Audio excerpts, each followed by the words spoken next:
Hi, friends. This is Kim, Hi, it's Teresa, and this is Holistically Curious, the podcast. the podcast, episode 7. Welcome. Yes, yes, it's 7 already. And how did that happen? I don't know. I don't know, is through the grace of awesome listeners, Kim. That is true. Thank you so much. We really appreciate it because otherwise we'd just be talking to ourselves. And some people think that if you talk to yourself, you have a mental problem. I don't know. What? Right? Oh, those people must be mental. I mean, Yeah. Kim, sorry. I didn't Yeah. mean to interrupt you when you were talking to yourself. Oh, sorry. Yes. Proceed. I just wanted to tell you that we are now in 13 countries and 27 states. And I don't even like to leave my bedroom. That's I crazy know. pants. I know. But all of that without turbulence and air sick bags. So you don't mind that And kind of travel. I do not mind that kind of travel at all. Yes, so that's acceptable. And speaking of travel, it's been quite the long time since I've seen you. What, a week and a half? Oh, I know. I know. We had so much fun. I'm so glad we got to spend some time in the same place together. We're always on the phone and everything, but it's not the same as hanging out. So, yeah, we had a great time in Gulf Shores, Alabama. Yeah, yeah, the same condo as Sandy Feet Dreams. And it was great. There's nothing like a real sister hug rather than a verbal hug. Yes, with full on leg wrap, the arms and legs. Legs and arms and yeah, yeah, just good old sisterly love. People that don't know me are going, "What is that?" It's like a little joke. I always like to like when I hug Teresa, I always like to like stick one of my legs, kind of lift one of my legs and hug her with my leg too. So, yeah. It's a Because little she loves weird. to shock. I do. I just love her so much. It's just my arms aren't enough. So, No, no. but Teresa, I do want to share a quick story with our friends about when we went parasailing when we were together. Just a little backstory. The last two times we went to Gulf Shores, Alabama, we went out in the water. Teresa and I were out in the water together in the ocean. And both times I got stung by a jellyfish. And I didn't. And she didn't. And it's not like there's 5 million of them there, like that we knew of, but they seem to like me for some reason. I'm like the jellyfish magnet. So this year we went to Gulf Shores in early November. And so I figured, well, I'm not going to get in the water, so I'm safe. I'm not going to So get stung. safe. So safe. I'm not going to get stung by a jellyfish because I'm not going to be in the water. Well, we went parasailing, myself, Teresa, and my husband. And Teresa, tell them a little bit about the story. First of all, the experience was amazing. I thought I would be afraid, but the boat kind of takes off and you have a parachute attached. We're all three riding together, so we were able to talk the whole time. And as the boat takes off, the parachute fills with air and you go up into the sky.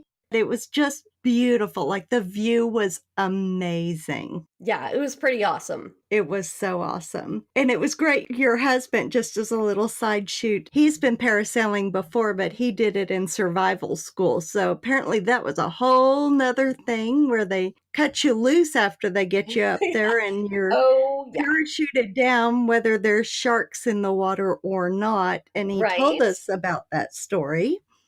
And then, Yes. And then, well, so thank God they didn't do that, first of all. But second of all, because I'm deathly afraid of heights, but so it's a major thing anyway. But that's beside the point. So we're going along, having a good old time. This is awesome, floating in the sky. And two different times I see a shark in the water. Now, honestly, that was totally fine. Like, okay, there's a shark. That's cool, whatever. But the most crazy thing was they started reeling us in. So they're pulling us back down from our ride. We were coming down, and all three of us noticed, I think, at the same time that there was a ton of things in the water. And then we realized there was a bazillion jellyfish in the a water, right? chameleon. A gazillion billy. billion. And you know what? Now that I think of it, Kim, they must have been huge because I just happened to Yeah, think that they were clearly jellyfish and we were still so high. They true. must have been massive size for them to Oh be my gosh. clearly like jellyfish shaped to our vision. But there were, what did we decide that a herd or school of jellyfish was A called? flock. They're They, called a they were yeah, we had to Google it afterwards, but it's called a bloom. Bloom, like a bloom of flowers, like flowers bloom. It's called yeah, a bloom. and it was. It was. Yeah, but Teresa, you're right. You're right. I didn't think about the fact that they must have been huge. So, yeah, anyway, we were all freaking out. We were Teresa and I were making like cut signs under your like under your head how you like stop the video or whatever, trying to tell the guys who were pulling us in like don't pull us down because we thought we were going to get in the water and be in with all these jellyfish and I thought if anybody's going to get stung, it's me. So, one thing that we neglected to say and is very important to this Mm. is that at the end of the ride, they always dip your feet into the water. And if you like hold your feet up to try not to get them wet, they bring you in even lower. So, like your whole body gets wet.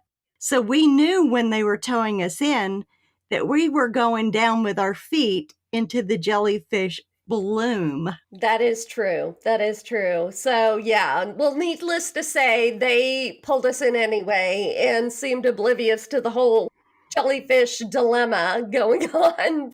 We're going, no, no, stop. And they're going, hi, hi, waving and waving. Yeah, yeah, it was fun. It was good times, but we were fine. We didn't get stung, and apparently they said the jellyfish were deeper than they looked. I don't know. I don't think I'm buying that, but it was pretty funny. And very weirdly, even though they didn't see them at all, but weirdly, right before we actually dipped into the water, we hit the end of that bloom of jellyfish. So, or maybe we didn't. Now that I think about it, maybe just being that close, we couldn't see them anymore. Mm. It was just scary enough. It just added that little extra zest to our flight, our little adventure. Yeah, it was pretty awesome. It was, yeah. Yeah. So anyway, I just wanted to share that. I thought it was funny and it's still obviously on my mind. And in your nightmares. And yes, in my nightmares. Yeah, yeah, that's true. Well, but it was a great trip. And, even though I did have to go up high in the sky, which I don't like because I'm afraid of heights, and I did have to go on a long car trip, which I don't like because I'm not the best traveler, which you might know. Yes, actually, I know. Everyone that loves you dearly knows that you're not a good traveler. That is true. And a lot of people who don't like me at all probably know it as well. But yeah, I'm not a good traveler. I like to be new places, but I just the whole process of like getting there, I'm not really a big fan of. And that's kind of segueing me into my topic this week, which we'll get to. But first, I'm going to share a little quick story. So, I really like my cave, which I think I've mentioned before. I like to be in my own space. I tend to enjoy that and not want to get out. But, you want to go visit family and loved ones and this or that. And so you venture out and do things that aren't your favorite once in a while, like traveling. So, we were on our trip home, actually, Teresa, from Gulf Shores, and I was giving my hubby a little break from driving. We were about three-fourths of the way home, and I'd been driving for maybe a couple of hours. And as you can imagine, being on the highway, I had encountered lots of crazy drivers. The kind that think the interstate's the Indy 500 or the ones who literally just seem to be out to kill you. Hey, don't talk about our mother that way. Hey, it wasn't our mother, I can tell you, because she was sitting right next to me. So, Oh, that's right. That's right. yeah, Okay. yeah. So I know it wasn't her, but yes, there are those drivers out there. that will literally scare the bejeebers out of you. Needless to say, I was getting pretty irritable because I don't like traveling, number one, and I deal with my anxiety issues. So I was stressed out. I was definitely anxious. And just the whole thing, I could really feel myself tense and stressed. And then, Teresa, all of a sudden, I realized that I had spontaneously begun reciting my go to mantra in my head. And when I realized that, I also realized that I was feeling more calm, more at peace. And that's when I knew that that's what I wanted to talk about today. I wanted to talk about the power of mantra during this episode. That sounds like it was really helpful to you. Oh my gosh, it's so helpful. And so I really want to share that with our friends and let them know about it. And if it's something that seems helpful, maybe they'll want to check it out. So let's talk about that. With the popularity of practices like yoga and meditation, many people have heard the term mantra, but Teresa, not many people know exactly what it is and how it benefits us. The word mantra can be broken down into two parts: man, which means mind, and tra, which means transport or vehicle. So, in other words, a mantra is an instrument of the mind that you can use to enter a deep state of meditation. And I just love the idea of that visualization.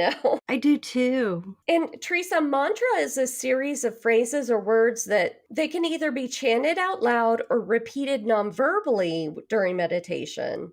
And mantra meditation uses dedicated words to achieve the user's goals. And a mantra can provide an array of spiritual, mental, or physical healing benefits for the practitioner. So, really, mantra is an extremely effective tool to use for meditation. And I think right now it's important at this point for me to give a really quick definition of meditation. And this actually is from Psychology Today. And they say meditation is the practice of turning your attention to a single point of reference. It can involve focusing on the breath, on bodily sensations, or on a word or phrase known as a mantra, as we're discussing here. In other words, meditation means turning your attention away from distracting thoughts and just focusing on the present moment. And Teresa, just let me add right here that meditation doesn't need to be sitting in a quiet room in lotus position. You can practice meditation anytime, anywhere, like when you're doing the dishes, taking a walk, or even driving on a highway full of crazy people.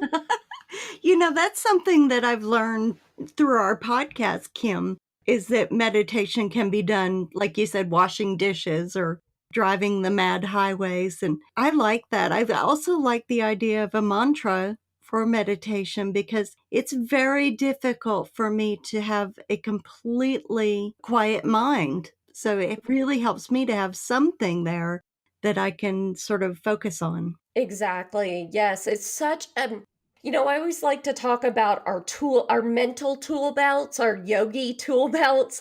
And that's like the skill. It's like a tool in your tool belt, and it's something else you have when you need it. It really is something that you can use in any given moment, no matter when or where.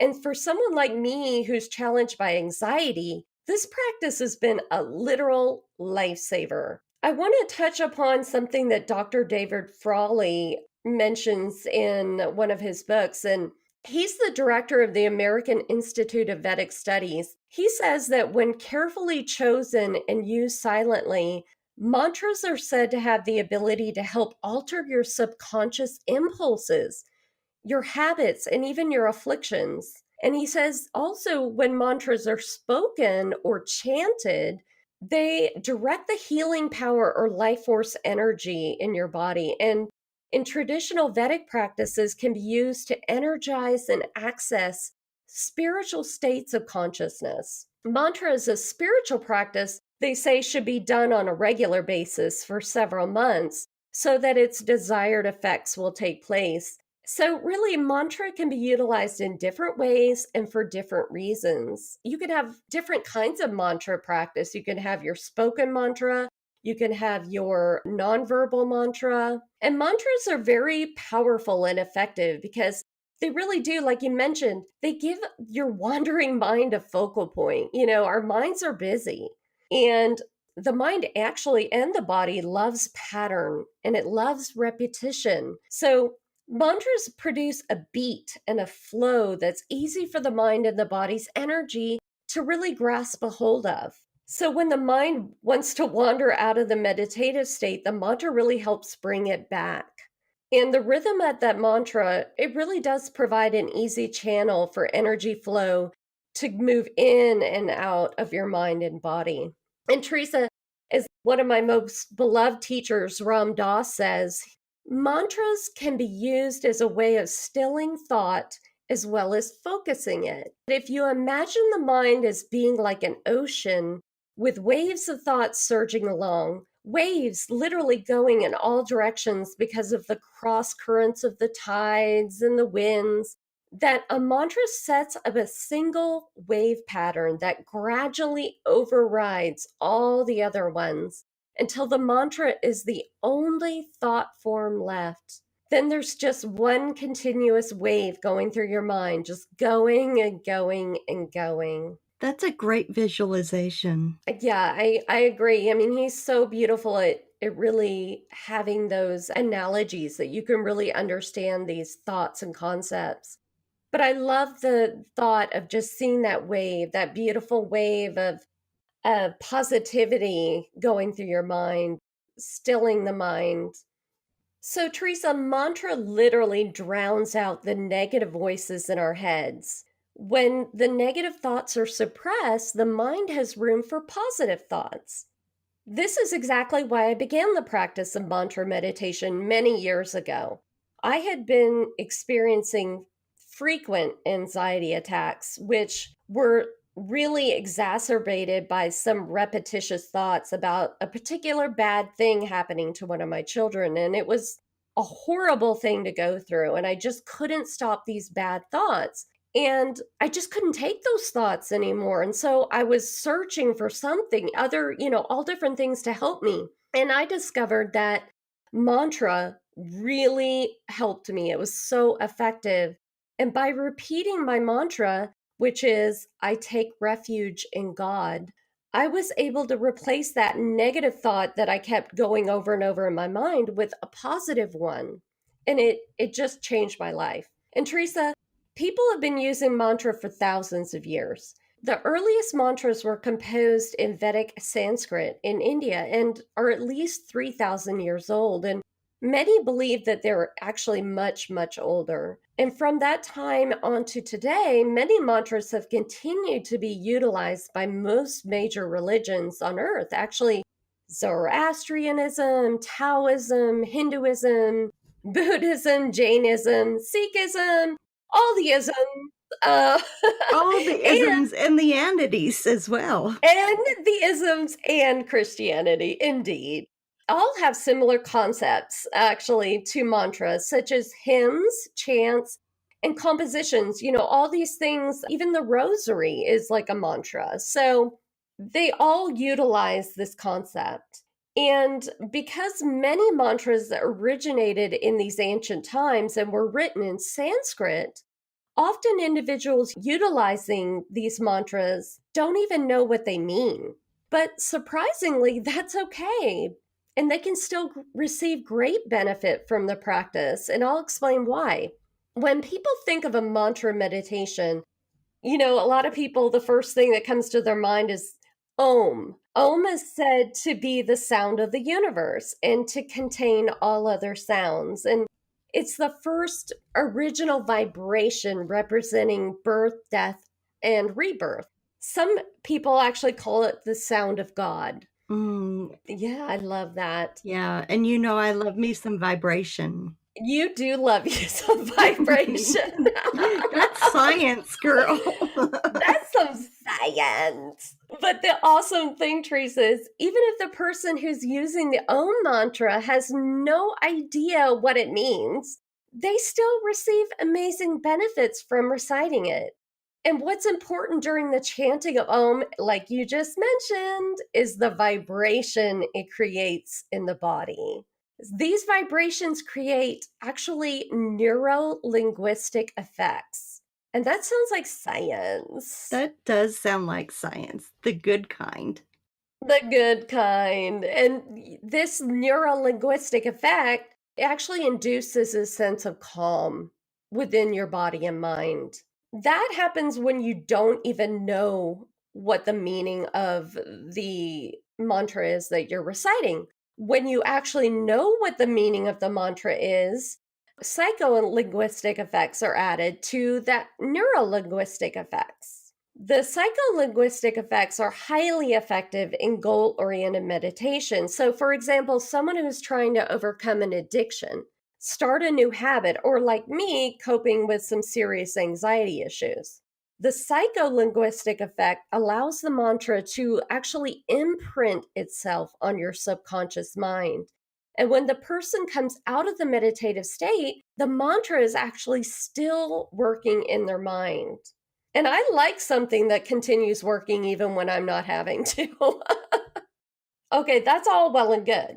But as my friend who likes science, who's very science driven, I know you want to know that something's been proven. Well, meditation has been scientifically proven to have many benefits on our body and minds. So I'm going to lay some on you right now. I'm going to let you know what the scientific studies have said. Just a bit, I'm just going to list a few. Some of the benefits of meditation, whether it's mantra meditation or regular meditation, is to regulate your heart rate. It increases your immune function. It decreases pain. It decreases inflammation at the cellular level. It improves your ability to regulate your emotions and your ability to introspect. And my husband's very happy that it regulates my emotions, I must say. It increases your gray matter in the brain, especially in the areas that are related to emotion regulation, positive emotions, and self control. It increases cortical thickness in areas related to paying attention, which actually increases your focus and attention, and it improves your memory. It improves your ability to be creative and think outside the box. And great things for me, it decreases stress. It decreases depression and decreases anxiety and fear. And Teresa, really quickly, I just want to share one experience I have where mantra meditation specifically really helped me deal with some fear. I had undergone some minor irregular sinus surgery several years ago, but I had to be put under anesthesia. And upon waking up from the anesthesia, I really felt like I was unable to breathe. And so I'm kind of still half out of it. And I'm like, feel like I can't breathe. I actually was just experiencing a minor asthma attack. And with the additional feeling of not being able to breathe through your nose, because I was like full of all these like cotton packs in my nose and then dealing with a minor asthma attack, I just had that sensation that I couldn't breathe. But even though I was conscious enough to feel the body's instinctual desire to panic, I also began to realize that I was mentally repeating my go to mantra. And as I became more and more aware that I was repeating this mantra, I was able to calm down and focus on that. And it took that panic away and that instinctual fear that I'm going to die, I can't breathe, you know? That would be terrifying. Yeah. It was like, and all this happens in a few, I'm sure, just a few seconds, but Mhm. it was that calm, that peaceful state of that mantra. It was like coming home, like it's going to be okay. It was like spirit was saying, I've got you. And of course, my mantra is I take refuge in God. So that was like I was giving that fear up, you know? And so I'm so grateful that I had that in my toolbox, having that ability to calm my mind, center myself. It really helped me through that time. And I really do believe that if I hadn't had that in my mental toolbox, in my spiritual toolbox, I might have ended up with a serious problem. Maybe because anxiety can trigger an even worse asthma attack, I just feel like that really helped me in that moment. So it's just something that can really be beneficial, I think, on many levels. So, I mean, that's a great example of how it's more powerful, more immensely and imminently powerful, immediately powerful than even the cumulative effects that you get, which are awesome in themselves. But Yeah, it's lovely when you're sitting in lotus position or you're doing whatever and you're having that moment. But it really, to me, demonstrates that the whole point of doing it, the practice. So when you're sitting there and you're doing your meditation and quote unquote, in that moment, it's really that's practice. That's practice for when you need to have that in real life. And to me, that's like showing you in a real life situation how quote unquote our yoga or our mantra can translate and really be beneficial in that moment. So that's why I practice. But yeah, I feel like that's a good example, at least for me in my life, that really helped me a lot. So that's all great. So you might be thinking, that's really awesome. This sounds really interesting, but how do I choose the best mantra for me? Well, because the oldest mantras were written in Sanskrit, which is an ancient, actually highly mathematical and sacred language, many people prefer to use mantras that are written in Sanskrit. And Sanskrit is considered by some linguists to be the perfect language. And its correct pronunciation is said to evoke a unique vibration in the universe, placing in motion whatever you're trying to manifest through your mantra. So there's tons of books and lots of websites on the internet to help you discover a vast array of mantras in Sanskrit that you actually may want to choose from. You may choose a mantra for the meaning of it rather than its vibrational impact. You don't have to use a Sanskrit mantra. For example, Om Namah Shivaya is a mantra which means, I bow to Shiva, the supreme deity of transformation, who represents the truest, highest self. Rather than using the Sanskrit version of the mantra, you can choose a translation or interpretation, as Elizabeth Gilbert, the author of Eat, Pray, Love, did with Om Namah Shivaya, because she interprets it as, I honor the divinity within myself, which would be an absolutely fabulous mantra to help build self confidence. I honor the divinity within myself. It really reminds us that we're all made up of divine energy and should treat ourselves accordingly. yes, and I think we need reminding of that frequently. I like that you said frequently. It's so true because it's something I think we need daily. At least personally, I can speak for myself. I need that daily. But Teresa, you can also just create your own mantra using whatever your language is, like I did. You don't have to find one that's in a book or is thousands and thousands of years old. You can pick a mantra that's just one word. It can be a phrase, whatever you choose. It really just needs to be something that will help transport your mind and help you go to that state that you want to be in. Yeah, there's another way to get a mantra too, and maybe you're about to touch on this, but in some spiritual groups, your mantra is either given to you or it's automatically part of the practice that you're involved in. I know in the Buddhist practice that I enjoy, they chant, but also use as a mantra as well, Nam Yoho Renge Kyo. So that is sort of universal to all of those practitioners. And I love it. I find myself saying it all of the time, even when I'm not chanting on a daily basis. It runs through my mind on a daily basis. Yeah, it can definitely be part of your actual spiritual practice. And I love that you mentioned that it's that imprinting, it imprints in your mind, your heart, your soul. And I think when it's imprinted, that's when its real power shows itself. So you really can pick a mantra for its vibrational qualities. You can pick it for the special meaning that it holds. But I really think the main thing to consider when choosing a mantra is to find one that truly resonates with you. It needs to move you on a very deep level. Life's too short to spend time with a mantra that isn't resonating with you. I need one that's really gonna hit home and touch me on a very deep level. So there really are so many to choose from. And I really encourage you to sit quietly and just ask yourself what it is that you are needing. Read, research, and then once you've found some mantras that resonate with you, test drive them. Take them out for a road trip. Use them during, literally, take them on a road trip. Use them during your meditation practice. Use them throughout your day if appropriate.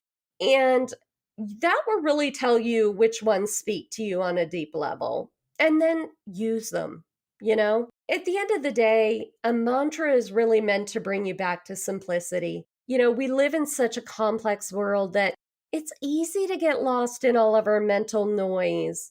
Mantras can really help you return to a quiet, less cluttered mind so that you can focus on the things that really inspire you and really make you happy. I think give it a shot. Try out a mantra, see if that resonates. See if that practice, it's all practice. If that works for you, then friggin' use it. I think that's great advice. And if it resonates with you mentally, and when you say it out loud, it resonates sort of physically, the vibration of it, then you know you've got a hit on your hands. And who doesn't want a number one hit, girlfriend? I'm telling you. You know what resonates with me? What? When our curious listeners stay tuned. For this message? Yes.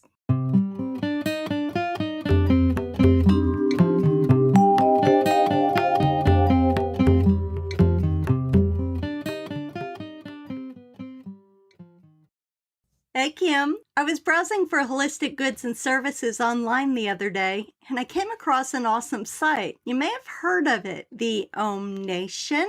Hello? Have you even met me? I've known about it since its inception, perhaps because I founded it. I do like to tease you because you're so easy. But seriously, if you weren't my sister, I would definitely say that the Om Nation site at theomnation.com is truly an awesome resource for all things holistic. Not only is it a super directory of goods and services, catering to people who are looking to live the best lives possible, but it also includes all kinds of goodies like free meditations, the Om Chair, which is a monthly blog by members, special events, and special offers. That's right. The Om Nation, it's an online directory and it's a growing community of spiritually minded, holistic businesses and practitioners, all offering services and products which assist in personal transformation and growth. I think it's a great place for all our holistically curious listeners to go for resources, but it's also a wonderful place for any of our listeners who are holistic vendors or practitioners to associate themselves with. Holistically Curious is a member of the Om Nation and enjoys the many benefits of membership. That's right, Teresa. So friends, go to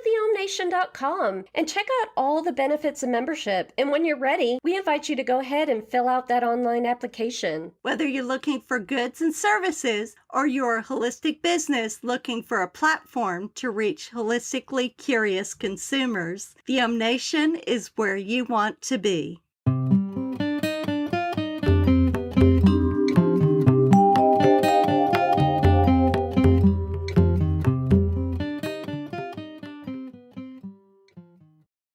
Kim, I got to talk with Lou Martin last weekend. Shut up. I know. I knew you'd be jealous. That's awesome. I know. So as you know, Kim, Lou is a very deeply spiritual man. He's a gifted channeler, and he's just a pretty cool guy. We have got to have him on the podcast. We have got to, and we are going to. It's going to happen. It's a thing. It's totally going to happen. Yeah, we are definitely going to have Lou on the podcast. So, Lou, if you're listening, I've set my intention. But anyway, Lou and I were talking about the recent events, like the attack of tourists in New York City and the shooting of the people at the church in Texas that had just happened. And I said to Lou, there's something that has to be done. And he said, it starts right here. It starts with people like us. Well, it may start with people like Lou. I mean, he's this amazing spiritual man walking his spiritual path in Ireland, but I don't know that it starts with me. I just can't imagine how I could make an impact. But Blue and I moved on to other subjects. And then he said something that just resonated so strongly for me in response to a totally different subject. Lou said, Teresa, you've got to raise your vibration. And I was like, mind blown. Right. Yeah. I mean, Kim, I'm a fan of vibration. Oh, I know. I know you like some vibration, girl. I do. I mean, we just talked about that in your portion of the episode. So I'm into it. I believe in it. I, think about it. But for some weird reason, I hadn't made the connection that I could set an intention and take deliberate actions that could raise my vibration. But of course I can. Now, in the scheme of world events, I'm going to say that I may not be able to impact anything on my own, even with a strong vibration of positivity. But Kim, what if there was a whole network of strongly and positively vibrating people, all wishing for peaceful and bountiful life for all people? That sounds fabulous. It does sound fabulous. Now, come with me on this path. Okay. What if the network increased exponentially as more people found their path to higher vibrational frequencies? That sounds even better. Even better. And finally, what if the number of higher vibrational positive thinkers reached a critical mass and flipped the energy of the world to light and joy? Well, I'm all for flipping. Let's flip that switch and just be nothing but positive. I'm all for it. So I knew you'd be with me because we have similar outlooks. But I'm sure that there's some listeners who either haven't heard of vibrational energy or who have yet to hear it explained in a way that makes sense to them. I'm going to try to explain it, and I'm going to talk science for just a second. Ooh, I love it when you talk science. I know when I talk science, you get all a tingle and it's a little uncomfortable. Oh, sorry. I'll control my tingle. You go ahead. So, Kim, you know that I love me some good quantum physics. Mm-hmm. Yeah, it was reading about quantum physics, which ironically solidified my spiritual path because it helped me make sense in reality of what had seemed before to be myths or just spiritual legends. But we've touched lightly on the subject of quantum physics in the past and how it could go a long way towards offering a scientific explanation or understanding of some very spiritual experiences. One thing that I've found fascinating in physics is the discovery that everything in this world and this universe is composed of energy vibrating at different frequencies. Even things that look solid are made up of vibrational energy fields at the quantum level. That includes me. So everything vibrates, and if everything vibrates, doesn't it make sense that we as humans and we as spiritual beings increase our vibrational rate to one that is more in line with vibrational rates that bring about positive results? And if we do that, we find ourselves to be more successful humans and spiritual beings. It makes complete sense. Well, thank you. Let's go further with that. So when it comes to vibrations, there are higher frequencies and lower frequencies. Lower vibrations are traditionally associated with disempowering thoughts, negative emotions, poor health, and little or no spiritual awareness. Now, I do want to insert a caveat to that, Kim, and that is that in holistics, in the world, the way the world and spirituality and human and everything, the way everything works is balance. So actually there is a excellent purpose for lower vibration as well as higher vibration. And if someone is a little lower vibration, I'm not in any way trying to say that that's a negative thing. Like that's the state they're in. Everything is perfect just as it is.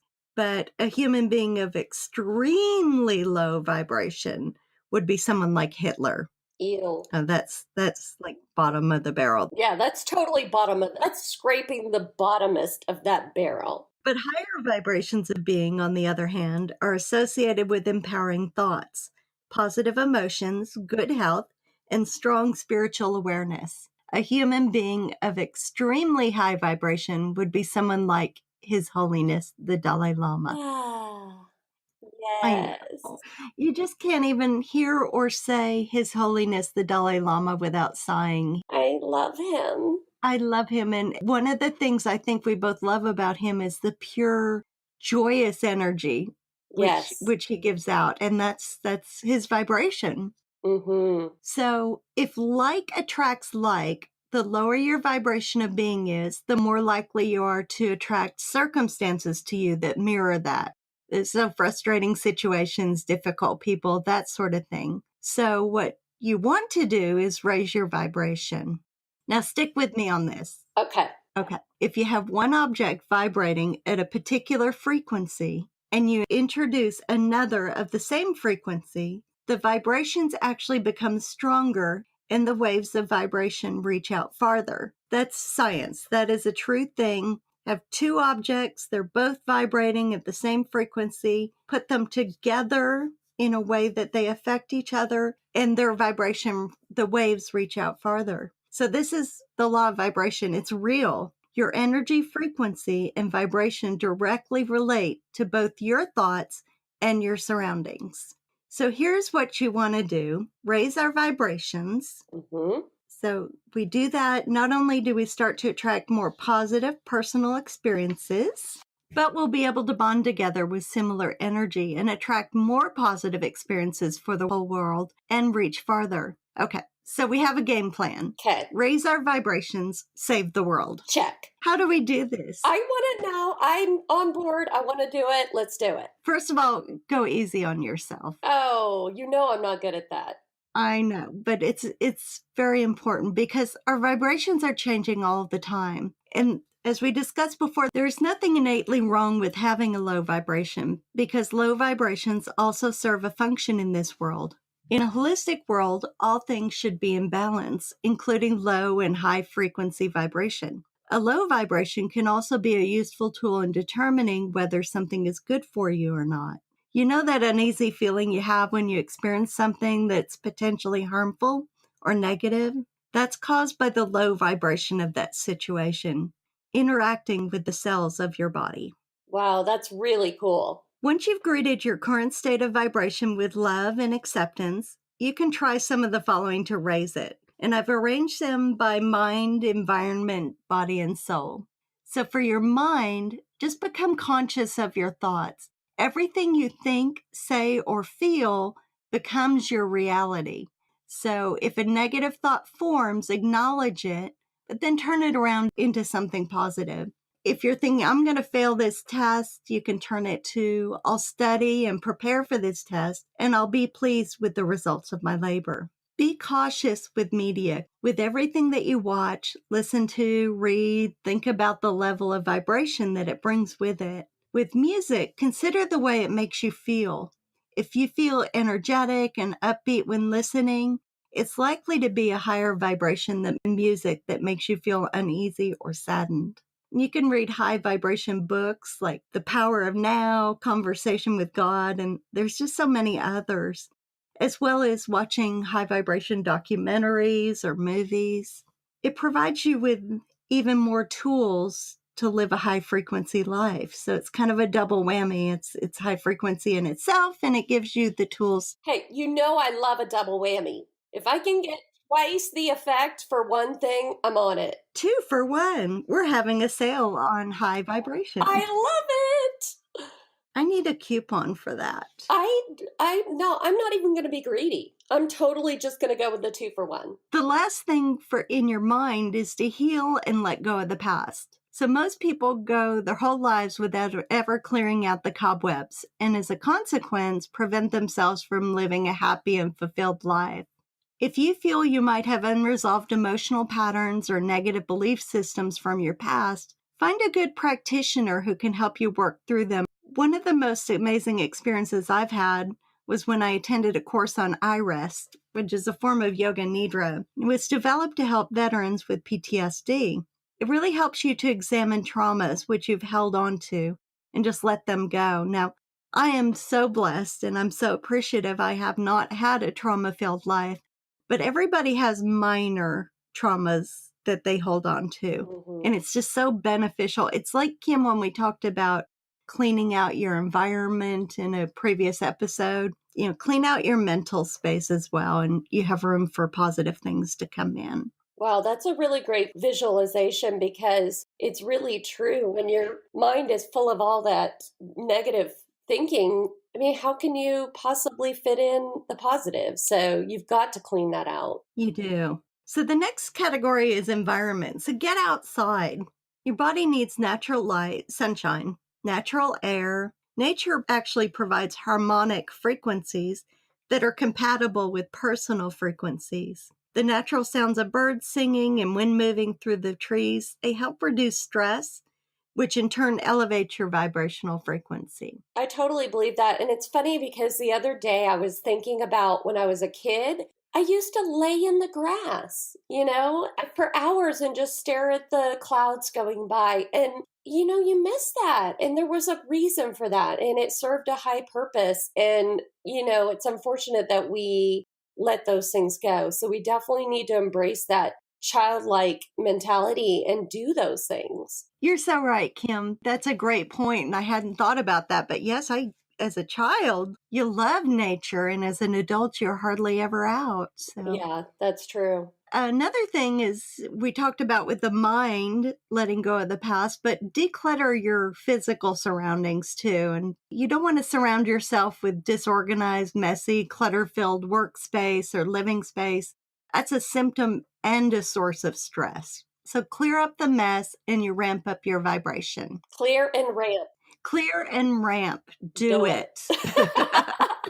And finally, for your environment, create a higher vibrational home. So once you've cleared everything out that is lowering your vibration, all the mess and clutter, then create a high vibration home or sanctuary-like space for yourself. Surround yourself with objects that are meaningful, that have a higher vibrational effect on you. Fill your surroundings with warmth, light, colors that appeal to you, and symbols of your spiritual or religious beliefs. Now, Kim, the next one is body. And I feel like every episode we come back to this again and again and again of how important it is to eat fresh, healthy, wholesome food. Along with containing nutrients, food has an energetic vibration to it. So if you're choosing fresh whole foods over processed, frozen, stored, or chemically altered, it's going to help raise your vibration.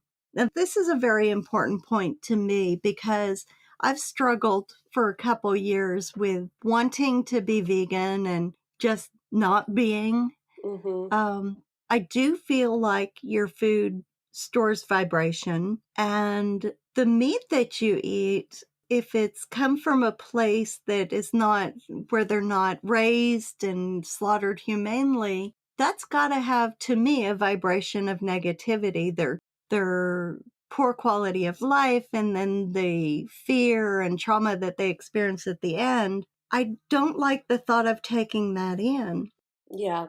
If you cannot be vegan, or if you don't want to be, I'm not saying that's the path for everyone. If you find your meats that have been raised humanely and slaughtered and with a mind to just reducing their fear, and there are places like that, then I feel like you'll be much healthier. Mm-hmm.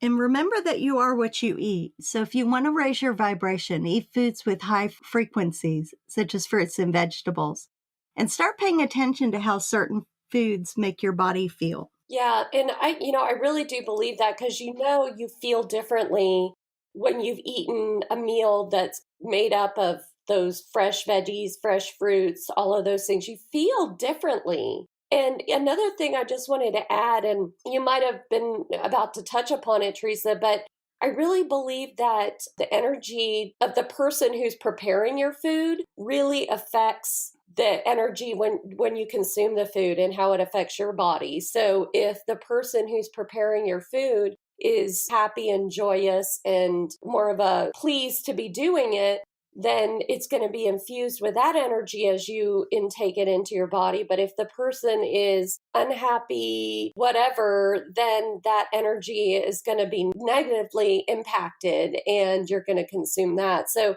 I do think it's important to be mindful when you're cooking for your family to try to maintain a positive outlook, a positive vibration. That is awesome, and no, I hadn't even thought of that, Kim.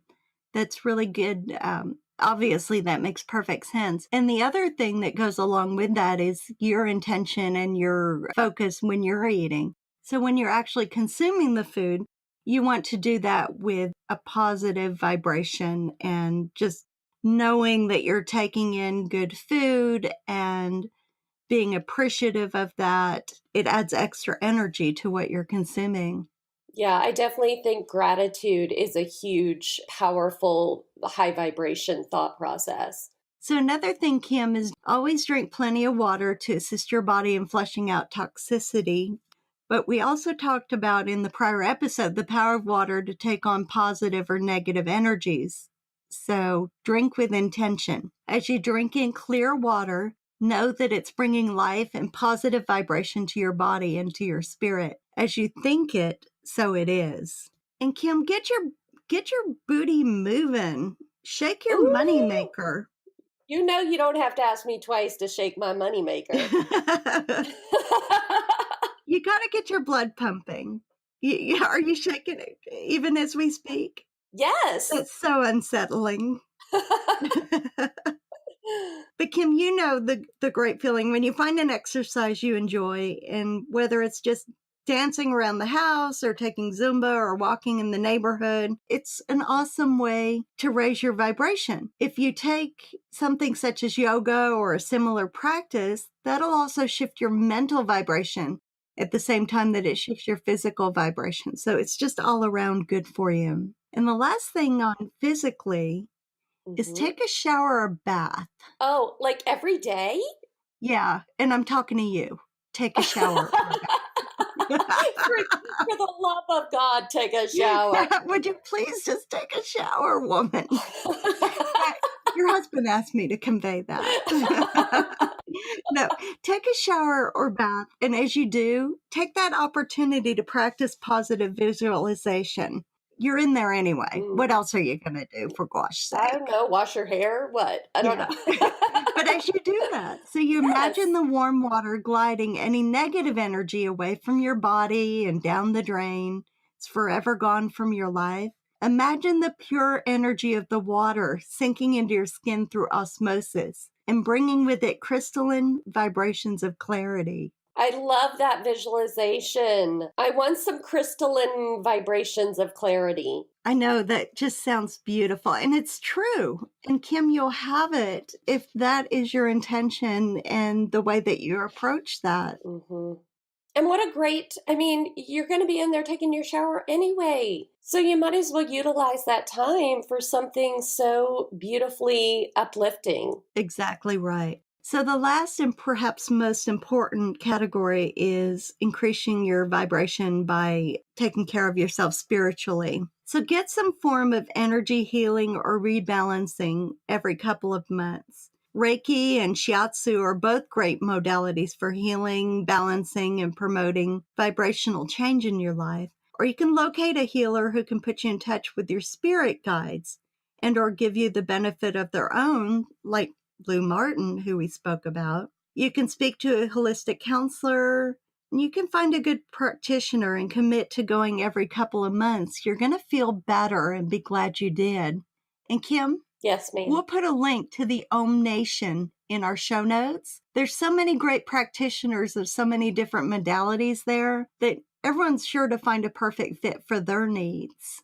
Yeah, there's so many fabulous practitioners out there. And I do think it's really important, Teresa, to do that, take the time to do that self care with somebody else because we only recognize a certain amount of ourselves. It's easier sometimes for somebody to come from the outside and to help us from the outside. We don't always see the big picture when we're focused within ourselves. Does that make sense? It makes so much sense. And it's true that some of my greatest insights Mm-hmm. have actually been outsights because they've been things that either have been pointed out to me, by someone very spiritually aware, or I've been led to that by someone that's very spiritually aware. So Yeah. it's invaluable. Last thing, Kim, Yes, ma'am. keep going. Okay. Transformation is not an all or nothing proposition. It's a process full of huge leaps forward and then periods of inertia. It's all about the journey, so be good to yourself and enjoy the process. And if you follow exactly my carefully laid down plan, because maybe we Yeah. will save the world. Hey, Maybe it's within our power. it is within our power. It is within our power. And, it's baby steps. So if everybody takes even the first baby step, just think of everybody on the whole world. Like, how many billions of people are on the planet? I don't even remember. There's a bunch of us. There's chameleons There's of billions. millions of billions. Yeah. Just think if everybody took one step, one change to raise their vibration, not even following your whole plan, but say one little baby step. Wow. I can't even fathom the impact of the amazing things that could happen. So, Yeah. Actually, the first thing that I would recommend that they do is mhm. throw out my plan and just take whatever resonated with them. Yeah, You know, definitely. it's all about what works for you personally. So I wanted to take a minute too, Kim, and we had mentioned at the beginning of the podcast that we are I'm going to tell you exactly, we are in 13 countries now. Wow. So And we grateful. are in 27 states. So we've got listeners in 13 countries and 27 states. And yeah, I am grateful. And we talked about gratitude as well. I appreciate so much our listeners, and I appreciate those that have recommended us to others. And if you are so moved, do go to your podcast provider and leave a rating for us. We would really appreciate that. And we'd love to hear from you. We're on Facebook as Holistically Curious. Yeah. And we're on Pinterest. We're on all of the social medias. Twitter, all that business, all the grams, all the instas, all the social media. Yeah. Yeah. So when you're done giving us a little feedback, there's only one more thing that I ask of you. What is that, Teresa? I ask that you stay Stay curious. curious. Bye. Bye.